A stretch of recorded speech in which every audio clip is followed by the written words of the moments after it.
Hey, good morning everyone. This is 14th July 2025 and I'm driving to office. This is like 8 a.m. in the morning and I thought I'll share some of my views on the air crash.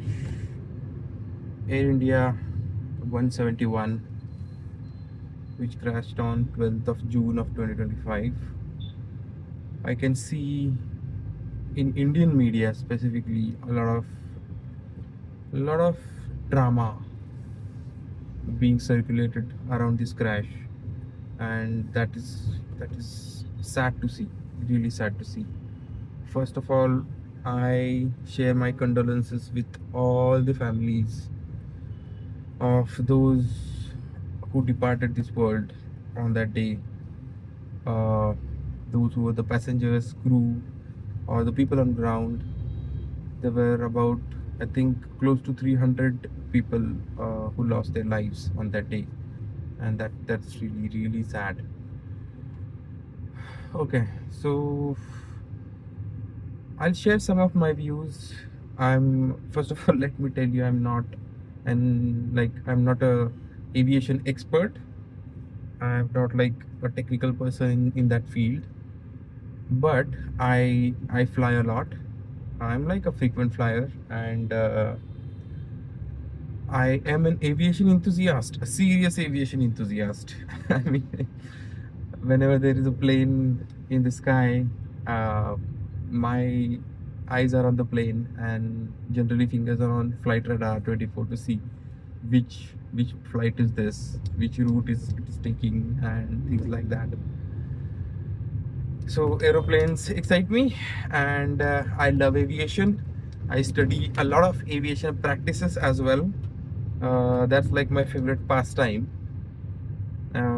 Yeah, with my background as a frequent air passenger and an aviation enthusiast, I thought of sharing my views here. Right. Okay. So since the crash, there has been like a flood of misinformation everywhere. Interestingly, everyone became an aviation expert suddenly after that crash, which is fine. I mean, that happens. We tend to give importance to whatever is there in news, and we have our own views these days. Everybody has their views, and they want those views to be made public on social media, which is absolutely fine. No problem with that. The issue is when we hold some extreme beliefs and then we start rejecting facts because of that. That is where the problem starts. We need to understand that aviation is a highly disciplined field, seriously disciplined field, and specifically Indian aviation is actually, it's an over regulated field. You might find it a little strange to hear, but the regulations on Indian aviation are some of the stringent ones in the world, and that's the reason why we don't see as many near misses as we see in the Western world. And that might sound contrary to what we may have as our beliefs. That's what it is. Although, having said that, can there be some airline practices to cut costs? Yes, of course, there can be. And some of the airlines in picture, some of the Indian airlines in picture, are notorious to cut costs uh, by not so great means. But I have flown with all the Indian airlines, and I can tell you that these airlines may cut costs with their features, with creature comforts. They'll not cut costs with safety. That's one. That's my view as a passenger and as an aviation enthusiast. So the discussion started from flaps last month, that the flaps were not in the right position during takeoff. There was no way by looking at those grainy footages to understand whether the flaps were correct or not correct. But we just started our own theories, which is fine. Then we went towards, there may be some pilot mistakes. They may have used wrong levers. So instead of retracting the landing gear, the wheels, they may have retracted the flaps just after takeoff. So that was another theory. That's fine. Then I think there were some theories around engine being failed, double engine failure, instantaneous. So I'll tell you this, the jet engines are some of the most complex machines on earth, some of the most over-engineered machines on earth, with the kind of redundancies that they have. And yes, an engine can go off, it can go down, but two engines of an aircraft of a 787, Boeing 787 Dreamliner, two engines going off at the same time just after takeoff has never happened. Never happened in past. There has been only one incident where two engines have come down. I don't remember. I think it was Airbus A320, and it was the famous Sully incident. It's called Miracle of Hudson. And at that time there was this small aircraft, smaller in terms of compared to 787. So General A320, I'm not 100% sure of the aircraft, but that was the aircraft which was being flown in New York, and because of bird strike, both the engines went down. And when I say went down, engines stopped working is what I mean. And then heroically, Sully, the captain of that flight, he landed that flight in Hudson River in New York. That was one of the most amazing fleets of aviation in the history. You should definitely see this this documentary of this Mayday incident, and or you can actually watch this movie. I think it's called Sully. That's the name of the movie. Beautiful, amazingly covered. Right.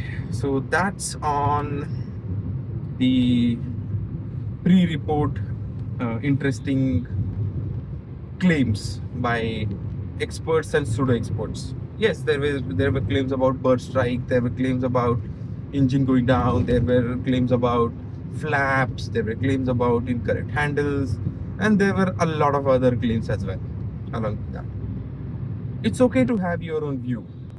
It's just that when we just conclude, we just say that this is the final word and nothing else matters, that's where things start falling apart.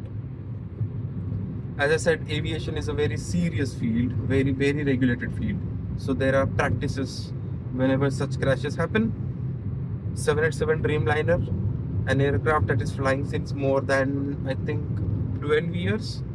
It's there in Air India fleet for 12 years. We have never seen a serious mishap with this aircraft ever in entire world.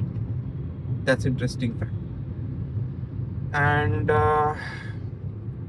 after every crash, there are different agencies that come together.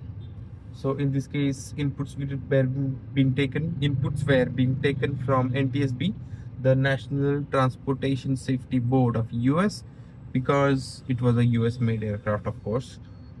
There were inputs being taken from some European agencies because there were a lot of English passengers, there were a lot of Canadian passengers, I think there were some Portuguese as well, and Indian passengers. India's AAIB, I think it's Air Accident Investigation Bureau. That's the name. I'm not 100% sure, but that's the name. AAIB was heading is heading the investigation, and they came up with a preliminary report. Now, what happens is, in air crash investigations, because these investigations are so detailed and so complicated, there are factors like machine factors, there are factors like weather, there are factors like maintenance, there are factors like like airlines, their airlines practices, airlines measures of safety, human factors, the crew, the pilot, the psyche of the pilots, how they think, what has been their background, everything has to be studied.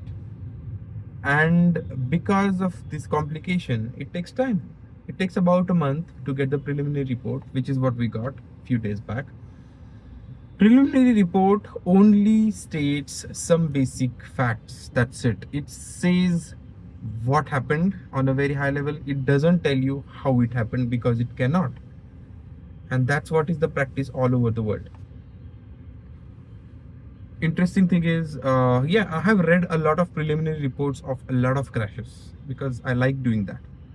But the preliminary report that we have got, the 15-page report, which I read yesterday, there are very few reports which go to the detail in which this preliminary report has gone to, which is a good thing. Actually, I was not very happy when I saw that the cockpit voice recorder and the flight data recorder, the CVR and FDR, were not flown to either US or Singapore, where we have established labs to study the data. We have started a lab here in Delhi, I think in April 2025, and this is the first major crash that they are investigating. I was skeptical about this. I was not very happy with that decision, but with the way they have carried out this until now and the preliminary report, I think they are doing a fair job. That's what is my view. Now, after the preliminary report, I can see and what's there in the report. Yeah, so just a quick fact, although you may have already seen this, the most important thing here is airplane took off with the right settings, no flap issues. There were no wrong flap handles which were being like used in an incorrect manner. There were no bird strikes. Weather didn't play much of a factor. Everything was perfectly fine until they took off. I think V1 was achieved around 150 knots, and after that they took off after like 4 seconds or so. But once they took off, the report says that the fuel switches, the engine fuel switches, there are two switches in 787, they transitioned from on to cut off. Now that's the interesting story here.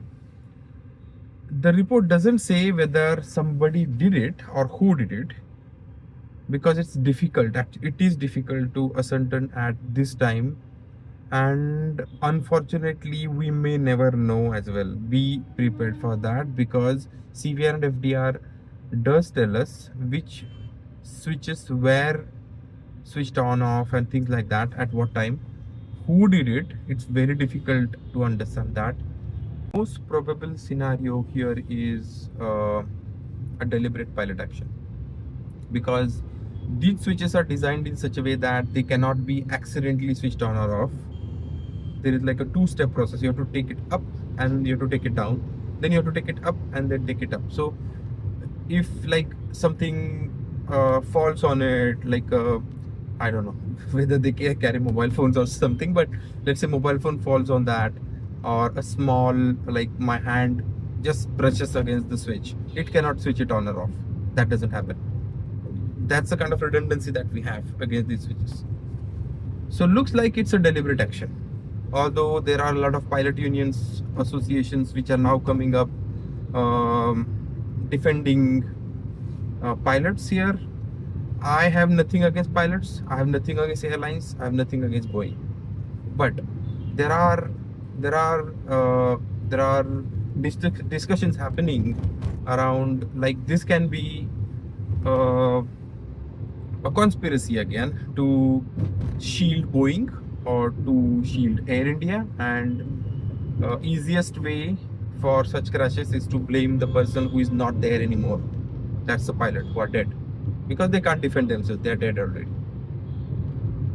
And it is understandable, yeah, but not everything in this world is conspiracy, guys.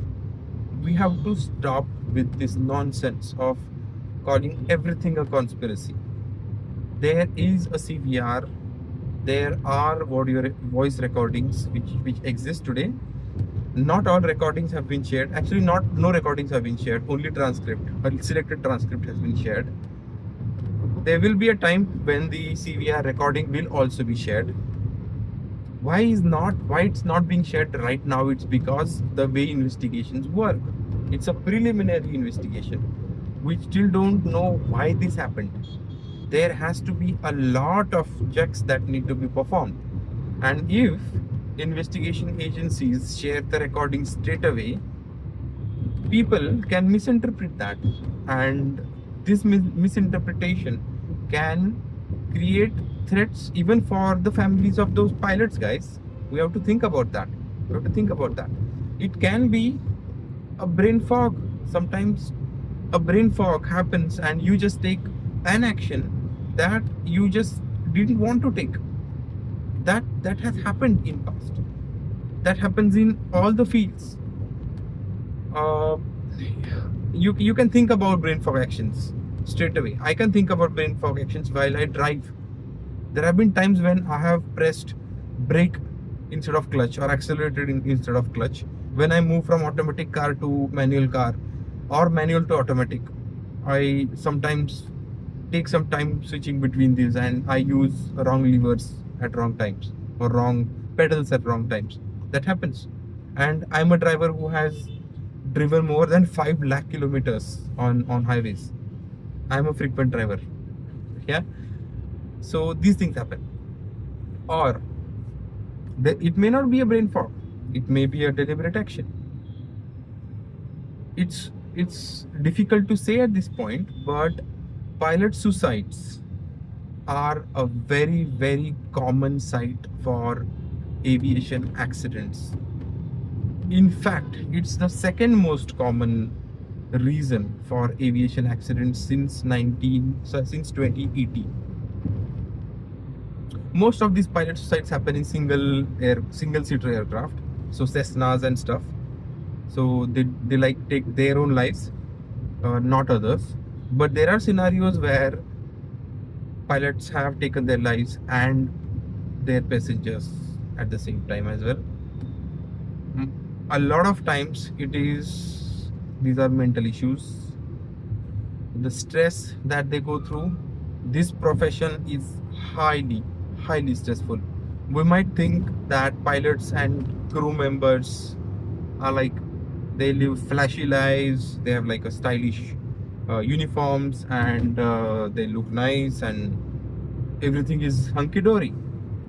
But that is not always the case. They are human beings like us. They have their own issues, they have their own families, they have their own problems that they deal with. They may have their own mental issues, they may have their anxieties, depressions, things like that. There has been a crash. I think it was in 2015. Germanwings was the airline. You may want to look at that crash documentary to understand how mental issues can cause a crash of an airliner and the passengers as well, along with the pilots. I'm not saying this is something which is similar to Germanwings because I don't know. What I know is whatever is there in the preliminary report. Preliminary report gives us good amount of details at the point and now tells us that we need to wait and give them time to investigate what really happened and why it happened. But it's going to take a lot of time. I'm going to tell you this because the air crash investigations take time. It can be months, it can be years, and unfortunately it is a possibility that we may never know who switched off that small button, 2 buttons. But there will be a lot more on the CVR, that I can tell you, because there is a 10-second delay between when the One pilot asked the other, "Why did you cut off?" And the other pilot said, "I didn't." That's what is there on the CVR. After this exchange, there is a 10-second delay before one of the pilots started switching on the cutoff switches. 10 second in aviation terms is a long time. Although the pilot flying, who was first officer in this instance, would have his hands on the yoke, on the steering basically, because it was still a takeoff phase, and it's highly stressful and workload heavy phase of the flight. So this is how his hands would be. The captain, who was sitting on the left, would have his hands free at the moment, but still there was a 10-second delay in switching on those switches back to starting that sequence. Actually, what was said in those 10 seconds is not revealed in the preliminary report, and the only thing that I can think of why it is not revealed is this can give rise to misinterpretation at this moment, which is not good. So when we look at Indian media, wow, Indian media is always in overdrive, always in overdrive. I don't think this is a time to blame pilots. I don't think it's a time to blame Boeing or airline. We know some facts. We know why this airliner crashed. We know there is no engine related serious issue that we need to be worried about.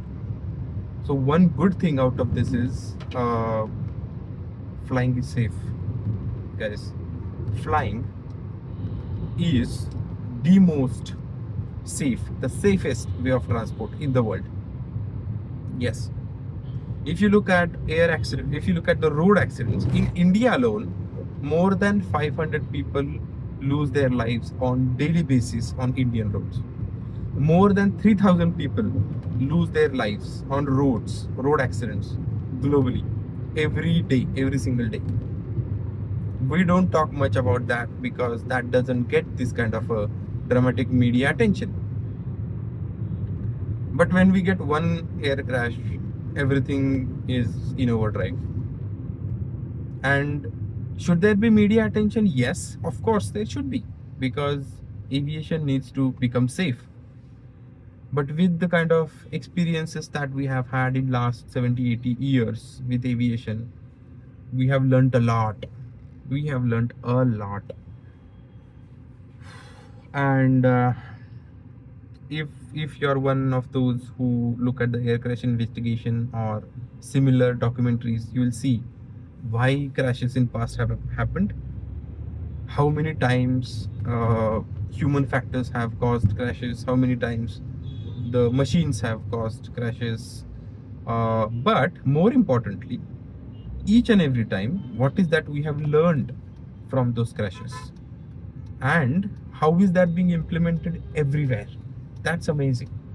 So yesterday itself I witnessed the learning from that Germanwings crash. That was interesting actually, because I was flying from Jodhpur to Pune yesterday on an Indigo flight, and the Germanwings crash, I'll give you a quick, like a 1-minute summary of that. What happened is, the first officer of that flight was like having mental issues, and he was highly depressed. He was actually having a medical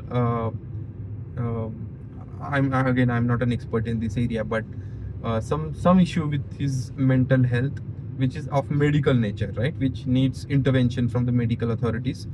There was a letter given by his doctor that he should not be flying on that particular day. He should not be piloting on that particular day. That was the letter which was there in his dustbin, which was found later. Still, the guy flew, and he was under so much stress due to his depression and stuff that when the captain went for a small toilet break for like few minutes, he locked the captain out of the cockpit, and stopped. There is some passcode entry that happens from outside. He closed that way as well by doing something in the cockpit, so nobody could now open the cockpit, and he went into a dive. He put the entire aircraft into a nose dive like this, descended, and crashed the aircraft into the Alps mountains, claiming the lives of everybody on board, including him. And now that was the German wings crash. What we learned from that, that is important. What we learned is the airliner cockpit is never left with one person in command at any time. So yesterday on my flight, when the captain came out, because I was in the second row actually, and I could see what was happening with the crew and stuff. So when the captain, I was in second row, I meant, when the captain came out for a loo break for like a minute or two, I could see that the lead flight attendant had actually entered the cockpit, and she was there in cockpit. She closed the door, so there were two people in the cockpit. When the captain came out from the toilet, went inside, crew came, the cabin lead, she came out from there. Now we have captain and flight officer both in the cockpit. So these are the actions. I could see that first hand on my flight yesterday. And what that tells us is, yes, these are machines. They crash, but the number of crashes, historically, we have seen a lot of crashes in prior decades, but such crashes have gone down. But every now and then we do see such crashes happening. It is very unfortunate that this crash happened. It is like a sad time for aviation. But we have got a preliminary report. We have started towards detailed investigation. We need to give them time. We don't have to speculate. We don't have to start blaming pilots. We don't have to start blaming Boeing. We don't have to start blaming airlines. Wait, there will be a report coming out. Flying is safe. Plan your trips. Don't worry about that. It's a highly regulated field. Flying is beautiful. It's one of the boons of this generation because of the highly engineered nature of machines. We are fortunate that we can actually fly. I reached Jodhpur in 1 hour 20 minutes and came back in the same time over the weekend. And I thank all the people in the aviation industry for that, because the standard of living for us, for everyone who flies, has been elevated because of this industry. I absolutely love aviation, and I would recommend you stop consuming highly dramatic news media around this crash. If you really want to understand what happened, study the report, read the report yourselves. You will understand the kind of details that it goes into. It's a highly detailed preliminary report, and we are doing the investigation. It is going to happen. We are going to get more details, and we are going to learn a lot from this. Those learnings are going to be implemented across the industry all over the world. We just have to be patient. We just have to show some patience here. Thank you very much.